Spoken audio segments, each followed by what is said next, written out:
नमस्कार, दोपहर समाचार में आपका स्वागत है।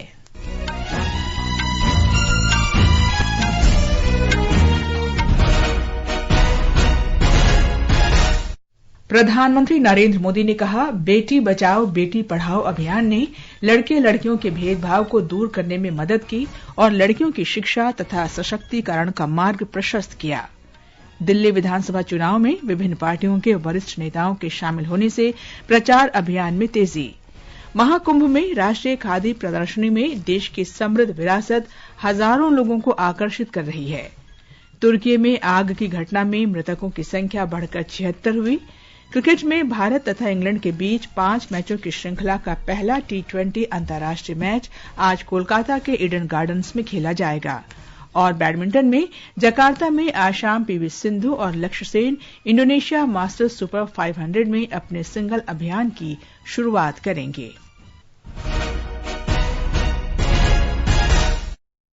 दोपहर समाचार के साथ मैं कनकलता। प्रधानमंत्री नरेंद्र मोदी ने बेटी बचाओ बेटी पढ़ाओ अभियान के 10 वर्ष पूरे होने के अवसर पर कहा कि इस अभियान में समाज के सभी वर्गों की भागीदारी रही है। प्रधानमंत्री ने कहा कि बेटी बचाओ बेटी पढ़ाओ अभियान ने लड़के लड़कियों के भेदभाव को दूर करने में मदद की तथा लड़कियों की शिक्षा और सशक्तिकरण का मार्ग प्रशस्त किया। उन्होंने लोगों से बेटियों के अधिकारों को संरक्षण देने और उनकी शिक्षा सुनिश्चित करने की अपील की ताकि बेटियां बिना किसी भेदभाव के प्रगति कर सकें। एक रिपोर्ट। प्रधानमंत्री नरेंद्र मोदी ने 22 जनवरी 2015 को हरियाणा के पानीपत में बेटी बचाओ बेटी पढ़ाओ योजना की शुरुआत की थी। इसका उद्देश्य कन्या भ्रूण हत्या रोकना, लड़कियों की शिक्षा सुनिश्चित करना और समाज में लैंगिक समानता को बढ़ावा देना था। पिछले 10 वर्षों में इस योजना से लड़के लड़कियों के अनुपात में सुधार हुआ है, बालिकाओं के स्कूल में नामांकन में वृद्धि हुई है और भ्रूण हत्या तथा भेदभाव के खिलाफ समाज में जागरूकता बढ़ी है। साथ ही छात्रवृत्ति और अन्य सुविधाओं के माध्यम से लड़कियों को आत्मनिर्भर बनने में मदद मिली है। इस योजना ने महिला सशक्तिकरण और सामाजिक सोच बदलने में महत्वपूर्ण भूमिका निभाई है। समाचार कक्ष से करिश्मा राय। सुकन्या समृद्धि योजना के भी 10 वर्ष पूरे हो रहे हैं। केंद्र सरकार ने बताया है कि देश में सुकन्या समृद्धि योजना में 4 करोड़ से अधिक खाते खोले गए हैं। ये योजना 22 जनवरी 2015 को शुरू की गई थी। ये बेटी बचाओ बेटी पढ़ाओ का एक हिस्सा है। दिल्ली विधानसभा चुनाव के लिए प्रचार तेज हो गया है। प्रधानमंत्री और वरिष्ठ भाजपा नेता नरेंद्र मोदी, वरिष्ठ कांग्रेस नेता राहुल गांधी और आम आदमी पार्टी के संयोजक अरविंद केजरीवाल आज विभिन्न इलाकों में प्रचार अभियान में शामिल होंगे। मेरा बूथ सबसे मजबूत कार्यक्रम के अंतर्गत नमो ऐप के माध्यम से भाजपा के बूथ स्तर के कार्यकर्ताओं से बातचीत करते हुए श्री मोदी ने आम आदमी पार्टी पर हमला करते हुए आरोप लगाया कि दिल्ली में सत्तारूढ़ पार्टी चुनावों में अपनी हार को देखते हुए रोजाना तरह तरह के वायदे कर रही है। उन्होंने कार्यकर्ताओं से रिकॉर्ड मतदान सुनिश्चित करने और राष्ट्रीय राजधानी के हर बूथ पर 50% से अधिक वोट जीतने का लक्ष्य रखने को कहा। दिल्ली में ये जो संगठन की ताकत है, हर बूथ पे 3-3, 4-4 पीढ़ी के कार्यकर्ता है, ये शक्ति इस बार विधानसभा चुनाव में भी भाजपा को प्रचंड विजय दिलाएगी। मुझे विश्वास है अपने अपने बूथ पर आप जो मेहनत कर रहे हैं उसके चलते आप भारी विजय प्राप्त करने ही वाले। श्री मोदी ने आप और कांग्रेस पर दिल्ली के लोगों को धोखा देने का आरोप लगाया। कांग्रेस के वरिष्ठ नेता राहुल गांधी आज शाम सदर बाजार विधानसभा क्षेत्र के इंद्रलोक इलाके में पार्टी उम्मीदवार के पक्ष में एक जनसभा को संबोधित करेंगे। श्री केजरीवाल अलग अलग जगह 3 रैलियों को संबोधित करेंगे, जबकि आम आदमी पार्टी के एक अन्य नेता और पंजाब के मुख्यमंत्री भगवंत मान रोड शो करेंगे। ब्यौरा हमारे संवाददाता से। दिल्ली विधानसभा चुनाव के लिए प्रचार में अब 2 सप्ताह से भी कम समय बचा है। ऐसे में राजनीतिक दलों के स्टार प्रचारक अपने उम्मीदवारों के पक्ष में समर्थन जुटाने के लिए लगातार मैदान में उतर रहे हैं। Door to door campaign, road show और जनसभाओं के माध्यम से भाजपा, आम आदमी पार्टी और कांग्रेस के नेताओं के साथ साथ निर्दलीय भी लगातार अपने मुद्दों को जनता के बीच रख रहे हैं। सत्ता में बने रहने के लिए पुरजोर कोशिश कर रही आम आदमी पार्टी जहाँ स्वास्थ्य, बिजली, पानी, शिक्षा और अन्य क्षेत्रों में अपने कामों का जिक्र अपने प्रचार में कर रही है, वहीं दूसरी ओर भाजपा आम आदमी पार्टी के कथित कुशासन, अधूरे वादों और कथित अनियमितताओं, खासकर शराब घोटाले को उजागर कर पार्टी को सत्ता से हटाने के लिए हर संभव कोशिश कर रही है। दिल्ली की राजनीति में अस्तित्व की लड़ाई लड़ रही कांग्रेस अपने चुनावी अभियान में मुख्य रूप से लोगों को शीला दीक्षित सरकार द्वारा किए गए विकास कार्यों और मौजूदा सरकार की कथित विफलताओं को याद दिलाने की कोशिश कर रही है। इस चुनावी लड़ाई में तीनों ही प्रमुख दलों द्वारा एक दूसरे पर राजनीतिक कीचड़ उछालने और व्यक्तिगत हमले भी खूब देखने को मिल रहे हैं। दिवाकर के साथ भानु प्रताप सिंह, आकाशवाणी समाचार, दिल्ली। आम आदमी पार्टी संयोजक केजरीवाल ने मांग की है कि केंद्रीय बजट में मध्यम वर्ग के लिए विशेष प्रावधान होना चाहिए। आज हम केंद्र सरकार से भी ये अपील करते हैं कि हमारे देश के असली सुपर पावर भारत के मिडिल क्लास को पहचाने। आज मैं ये ऐलान करता हूं कि मैं और आम आदमी पार्टी सड़क से लेकर संसद तक मिडिल क्लास की आवाज बनेंगे, उनकी आवाज उठाएंगे, उनके मुद्दों को उठाएंगे। दूसरी ओर भारतीय जनता पार्टी के सांसद प्रवीण खंडेलवाल ने आम आदमी पार्टी पर शहर में चुनाव प्रचार में पंजाब सरकार के वाहनों का इस्तेमाल करने का आरोप लगाया है।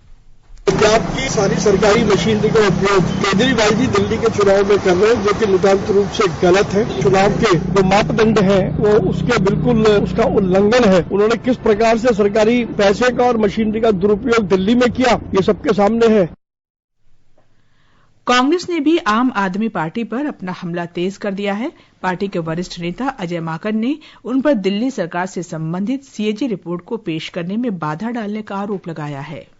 इस वक्त 14 सीएजी की रिपोर्ट एक से एक रिपोर्ट ऐसी है जो कि इतनी भयानक रिपोर्ट है जिसमें भ्रष्टाचार के गंभीर आरोप केजरीवाल सरकार के ऊपर लगाए गए। एलजी साहब ने कहा कि केजरीवाल रोक रहे हैं, केजरीवाल कहते हैं कि एलजी रोक रहे हैं। केंद्रीय मंत्री पीयूष गोयल इस समय कैबिनेट के फैसले की जानकारी दे रहे हैं। आइए सुनते हैं। और किसानी परिवार हैं जो झूठ बनाते हैं। पश्चिम बंगाल में लगभग 82%, आसाम में 9% और बिहार में 9%। मोटा मोटा इन तीनों राज्यों में सबसे ज्यादा उत्पादन होता है जूट का।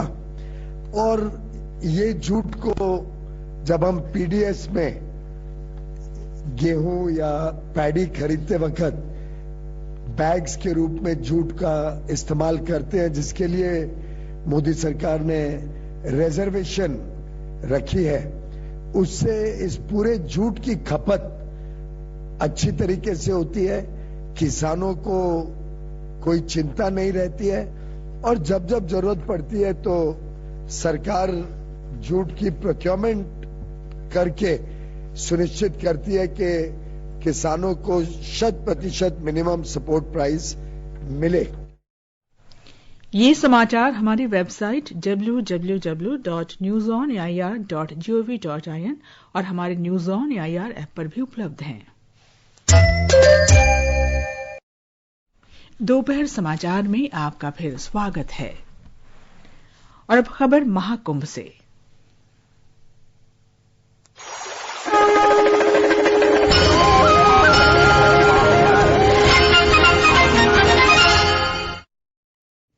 उत्तर प्रदेश के प्रयागराज में महाकुंभ में राष्ट्र स्तर की खादी प्रदर्शनी दर्शकों को आकर्षित कर रही है। एक रिपोर्ट।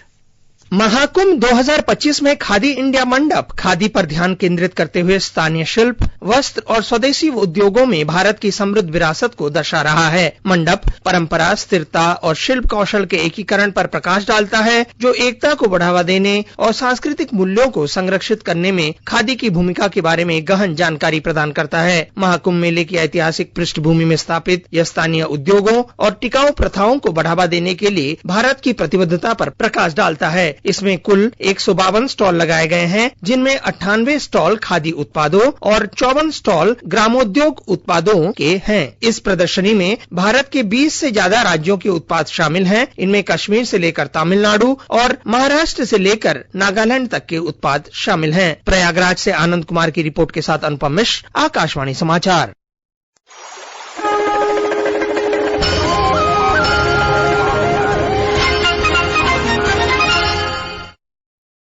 उत्तर प्रदेश में राज्य मंत्रिमंडल की एक विशेष बैठक आज प्रयागराज में हुई। बैठक में प्रदेश के सभी 54 मंत्री शामिल हुए। इसमें राज्य की प्रगति और लोक कल्याण से जुड़े महत्वपूर्ण निर्णय लिए गए। मुख्यमंत्री योगी आदित्यनाथ और उनकी मंत्रिपरिषद के सदस्यगण आज पूजा अर्चना के बाद कुंभ में त्रिवेणी संगम में स्नान भी करेंगे। खाद्य प्रसंस्करण उद्योग मंत्री चिराग पासवान ने कहा है कि पेय बनाने वाली कंपनी एबी इनबेव भारत में अगले 3 वर्ष में $2500 करोड़ का निवेश करेगी। श्री पासवान ने स्विट्जरलैंड में दावोस में विश्व आर्थिक मंच की वार्षिक बैठक के क्रम में कंपनी के साथ एक बैठक की। उन्होंने कहा कि इस निवेश से भारत में खाद्य प्रसंस्करण उद्योग का विस्तार होगा और आर्थिक प्रगति के साथ रोजगार के अवसर भी सृजित होंगे। उन्होंने ये भी कहा कि निवेश को लेकर प्रधानमंत्री जी की दृष्टि बिल्कुल स्पष्ट है और कारोबारी सुगमता संबंधी नीतियों के कारण निवेशकों को प्रोत्साहन मिला है। I'm happy the kind of infrastructure that my country has made over the years has given that confidence globally to come to India and invest. My Prime Minister is extremely clear with his policies is the reason why single window clearances is being provided, ease of business is given. That really excites the investors to come and invest. Davos में विश्व आर्थिक मंच के पहले दिन महाराष्ट्र के मुख्यमंत्री देवेंद्र फडणवीस के नेतृत्व में 6,25,457 करोड़ रुपए के निवेश समझौतों पर हस्ताक्षर किए गए। एक ही दिन में इतनी बड़ी निवेश राशि हासिल करने का ये एक नया रिकॉर्ड है। जम्मू कश्मीर में राजौरी जिले के बदहाल गांव को संक्रमित इलाका घोषित कर दिया गया है और इस गांव में एक स्थान पर इकट्ठे होने पर पाबंदी लगा दी गई है। इस गांव में पिछले 45 दिन में रहस्यमय कारणों से 17 लोगों की मौत हुई है। पीड़ित परिवारों के मकान सील कर दिए गए हैं और उनके संपर्क में आए परिवारों को भी संक्रमित घोषित किया गया है। जम्मू कश्मीर में सेना ने आज तड़के पाकिस्तान के एक ड्रोन की घुसपैठ की कोशिश नाकाम कर दी। ये ड्रोन पुंछ जिले में नियंत्रण रेखा पार कर भारत में प्रवेश कर गया था। झारखंड के बोकारो जिले में नवाडीह प्रखंड के पेंक नारायणपुर थाना अंतर्गत बांसी गांव के पास जंगल में झारखंड पुलिस और नक्सलियों के बीच मुठभेड़ जारी है। सूत्रों के अनुसार इस मुठभेड़ में पुलिस के 2 जवान घायल हो गए हैं जबकि 2 नक्सली मारे गए हैं। ये आकाशवाणी है। उत्तर पश्चिमी तुर्की के स्की रिजॉर्ट के एक होटल में कल आग लगने से कम 76 लोगों की मौत हो गई और 51 अन्य घायल हो गए। अधिकारियों ने होटल से लगभग 230 लोगों को सुरक्षित बाहर निकाल लिया। तुर्की के न्याय मंत्री यिल्माज तुनक ने आग की जांच का नेतृत्व करने के लिए 6 सरकारी वकीलों को नियुक्त किया है।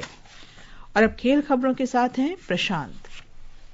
भारत और इंग्लैंड के बीच 5 2020 मैचों की श्रृंखला का पहला मैच आज शाम 7 बजे कोलकाता के ईडन गार्डन्स में खेला जाएगा। श्रृंखला के 4 अन्य 2020 मुकाबले चेन्नई, राजकोट, पुणे और मुंबई में होंगे। जकार्ता में आज इंडोनेशिया मास्टर्स सुपर 500 बैडमिंटन प्रतियोगिता के महिला सिंगल्स मुकाबले में भारत की पीवी सिंधु का सामना वियतनाम के टीएल गुएन से होगा। मैच भारतीय समयानुसार शाम 4:40 पर शुरू होगा। पुरुष सिंगल्स में आज सुबह किरण जॉर्ज कोरिया के जियोन हियोक जिन से हार गए। दूसरी ओर लक्ष्य सेन का सामना जापान के ताकुमा ओबेयाशी से होगा। यह मुकाबला शाम 7:10 पर शुरू होगा। वहीं हॉकी इंडिया लीग के महिला वर्ग में आज सांची राठ बंगाल टाइगर्स का सामना दिल्ली एसजी पाइपर्स से होगा। यह मैच शाम 6 बजे से खेला जाएगा। प्रतियोगिता के पुरुष वर्ग में आज जेएसडब्ल्यू सुरमा हॉकी क्लब का सामना दिल्ली एसजी पाइपर्स से होगा। यह मैच रांची में रात 8:15 बजे से शुरू होगा। इंडियन सुपर लीग फुटबॉल में आज बेंगलुरु एफसी का सामना ओडिशा एफसी से होगा। यह मैच बेंगलुरु में शाम 7:30 बजे से शुरू होगा।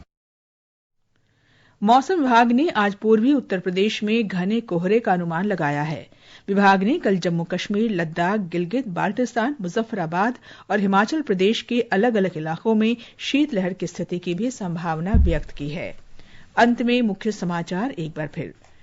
प्रधानमंत्री नरेंद्र मोदी ने कहा, बेटी बचाओ बेटी पढ़ाओ अभियान ने लड़के लड़कियों के भेदभाव को दूर करने में मदद की तथा लड़कियों की शिक्षा और सशक्तिकरण का मार्ग प्रशस्त किया।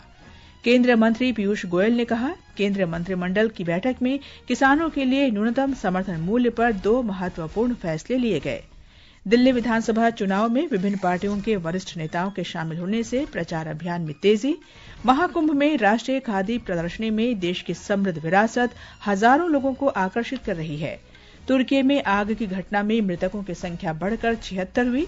क्रिकेट में भारत तथा इंग्लैंड के बीच 5 मैचों की श्रृंखला का पहला T20 अंतर्राष्ट्रीय मैच आज कोलकाता के ईडन गार्डन्स में खेला जाएगा। इसके साथ ही दोपहर समाचार का ये अंक समाप्त हुआ। नमस्कार।